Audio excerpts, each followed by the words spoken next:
all over the United States, they've got this thing called competition cheer. And it's kind of like, if you don't know what that is, it's kind of like Honey Boo Boo meets the Olympics, really. It's gymnast. They're gymnasts.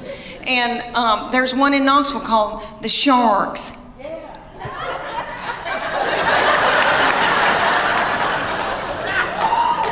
And they said, drop your baby off and she can try out to audition, whatever you want to call it. So I dropped her off and they ended up putting her on a bad Mama Jamma team because all the little children her age came up to hear on her. And somebody's got to throw them up in the air. So they were thrilled with her and they treated us like royalty. But anyway, they said, you're going to come in here twice a week, learn a 2-minute routine. It's going to cost you $150 a month. It's like, okay. They said, there's a uniform that you're going to order, and it comes to here. It's going to expose her stomach. She's going to have a tiny skirt on with a slit in it with a glitter panty underneath it. It's $300. I said, that's a whore outfit.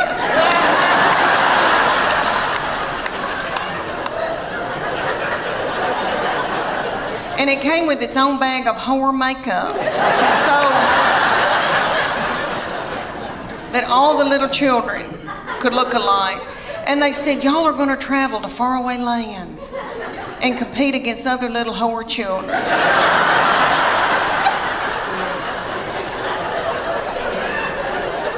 So we went to like Cincinnati or Atlanta. And we had to get hotel rooms and the gas and all of that. And then you drive up to a big coliseum, a huge coliseum. And there's tens of thousands of little whore children walking around. And my husband said, there could be pedophiles here. This is the ugliest thing I've ever, something's not right. Okay, so then they said, you're gonna pay $150 for your baby to be in this competition. You're gonna have to pay $30 to put a band on to get in and watch your baby in this competition. Somebody was selling corn dogs for $15. Okay. They start out with the babies, so it goes from 5 to 18 ages. So the babies come out in a tiny little skirt about the size of a napkin. And they come out to Beyonce's All the Single Ladies. And their little mamas are in their 20s. And they're not bitter yet. And they're in the front doing every move to keep their baby on track because they're babies and they need to be at home breastfeeding. So they move up throughout the day into my baby's age and they're the reef sharks.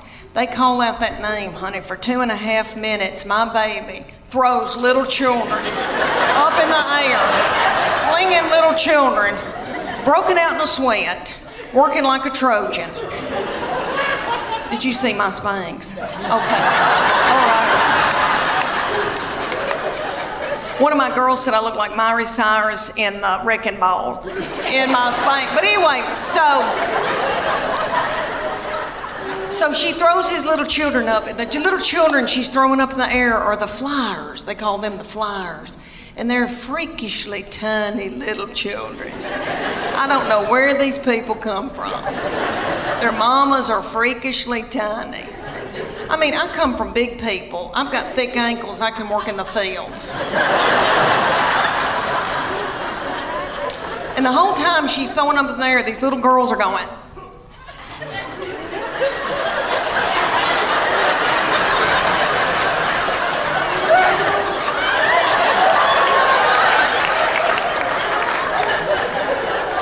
Nobody knows why, really. So at the end of the routine, after the 2.5 minutes, the finale, everybody hunkers down on the stage, puts their forehead on the stage, and my baby is the finale. She pops up and has a little child's foot in her hand and holds that child's foot. I would put it all the way up, but my dress is tight in the back. But anyway, she holds this little child up over her head. Are y'all listening to me? I mean, it was a big deal.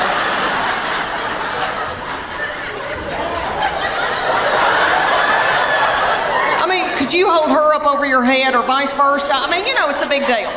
So anyway, everybody went nuts. But she said, after it was over, she goes, I'm tired. I don't want to do this anymore. I'm going to go back to playing. She ended up playing volleyball the rest of her childhood. But she said, I'm keeping that whore outfit. She said, I'm going to get married in it. Summer's almost over, and I don't know where it went. Do y'all feel that way? It just seems like it just left. Okay, and every summer I think, oh gosh, I've got to go buy a bathing suit. And now it's over, and I barely even wore one. What I've been wearing is my swim dress.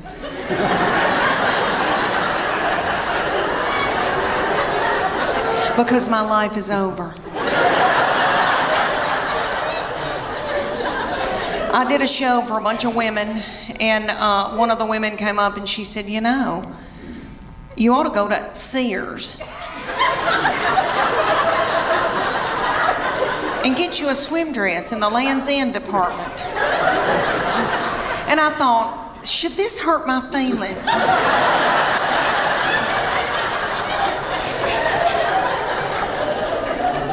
So I did. I went to the Sears in Knoxville, Tennessee. They've still got our Sears open. I don't know if y'all's is open or not in Chattanooga. Okay, ours, you go in, there's not a soul in there. The lights are on. Nobody's shopping. Nobody's working. I mean, I felt creeped out, and I thought, are they running dope out of Sears?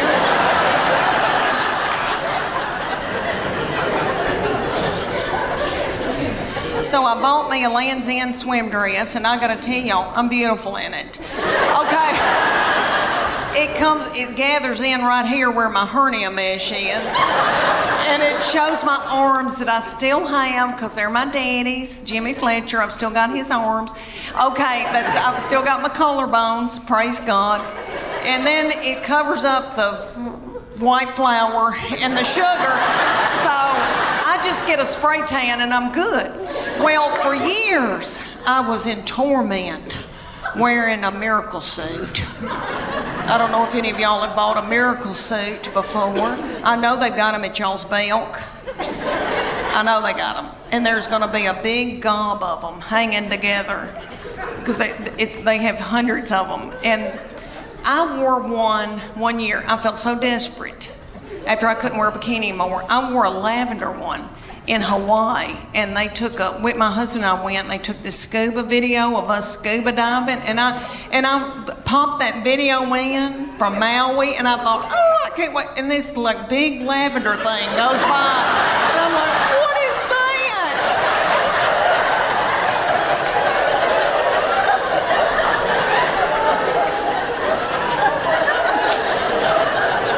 I destroyed that video.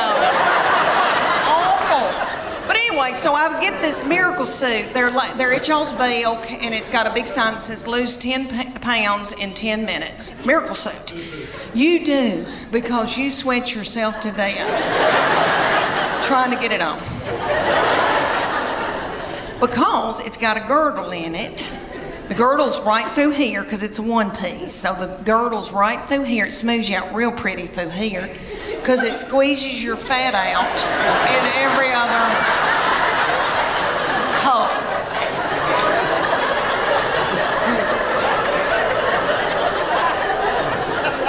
And don't get it wet, because somebody will have to cut it off of you. But I would get it every year because I felt desperate and I didn't know what else to do. Well, my girlfriend, the one with the poop, banked up poop, okay, she wanted one, and her 14-year-old daughter drove to Knoxville to the Dillards and got in the dressing room, and the 14-year-old was in there sacking her mama up in this bathing suit, and they both broke out in the sweat over their lip, and the 14-year-old said, "Ew.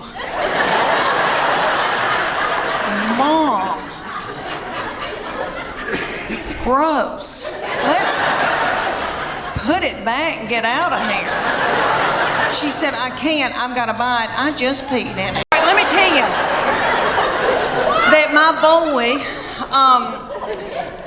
all my children are yummy, and I'm in love with them, and I love my girls, and I know that when I'm in the nursing home, they'll be the ones to come and pluck my chin hairs. Because he is now since married and gone off with his wife and her people. And that's what boys do. They cling to their wife. That's biblical. He said to me, Mom, she is now my immediate family. You are my extended. That's what he said to me right before they got married. And he said, Mom, that's biblical. I'm supposed to cling to my wife. And I thought, why did I show him the Bible? Well, he has always been spiritually mature. We call him our little Billy Graham. My husband and I, we didn't do it. God did it. I'm full of sin. Okay. I've been washed in the blood, but I've been a horrible, horrible person. Not too bad, but okay. So this baby has been just like an old man all of his life. Let me give you an example. He had a little girlfriend in high school, and he would go over to her house and they'd watch movies. And he came home one night and he used to tell me everything. And I said, what y'all been doing? He said, well, we've been watching television and kissing on the couch. And I said, okay, baby, okay. That's all right. That's normal. But I said, you know, before you know it, you've got your hand on somebody's leg, your arm around, and you know, things can get out of control. And I just say, slow it down. He looked at me like I was crazy. And he said, Mom, I've prayed about this. Nothing like that's going to happen. And I know he meant that. And all I could think of to myself was some of the nastiest things I ever did.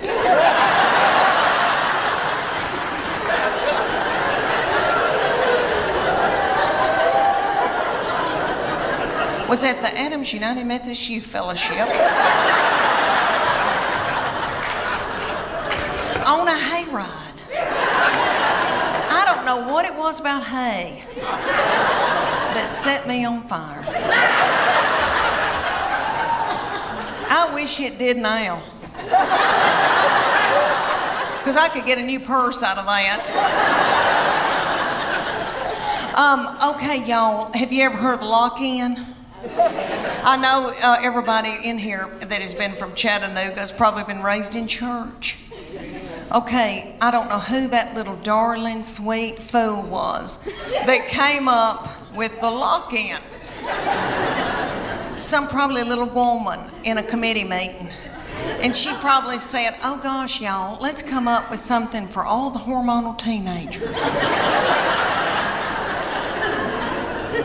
Let's gather them up and put them in the church building and lock the door and turn the lights out and leave them there all night. Maybe somebody will end up pregnant.